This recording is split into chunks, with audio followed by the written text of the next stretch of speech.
Now the Simbas, coach, you've done very well.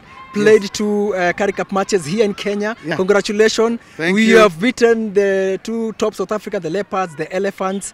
Nobody imagined that we could beat them here. But there's that faith that you've restored to the Kenyan 15s fans, that the World Cup is just at our hands. Coach, Uganda is coming up next. The other fixture, the quarterfinals, we either meet, I think, Algeria or Senegal. We seem to have an easy path to the final. No, we do not have an easy path. We have a path, and it's up to us now to navigate that path. Our final is Uganda.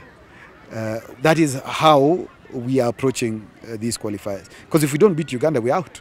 So, at Uganda, when they play Kenya, will bring everything, kitchen sink, everything, whether they have talented players or not.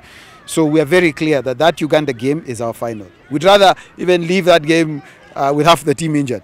But if we do not approach that Uganda game like a final and give it the seriousness it deserves, all these things of Currie Cup and what have you will mean nothing. So we're going to take it one game at a time. After that, we then deal with Algeria and either Algeria or Senegal. After that, then we deal with who's in the final. So we're not getting ahead of ourselves, one game at a time.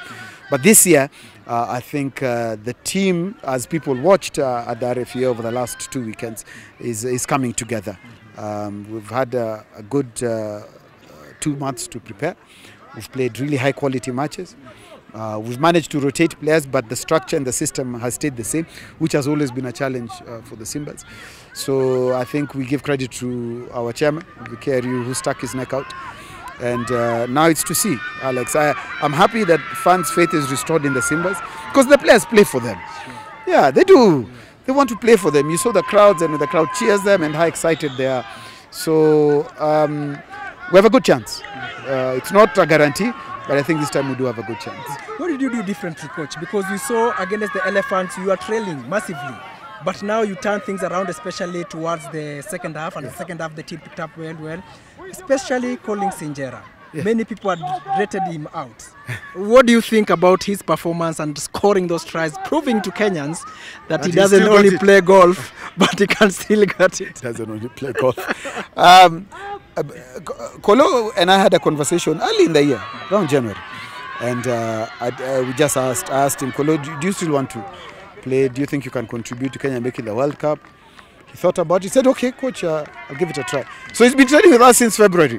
You know, people say, Kabi, and they're like, you've just called Kolo. No, that is not true.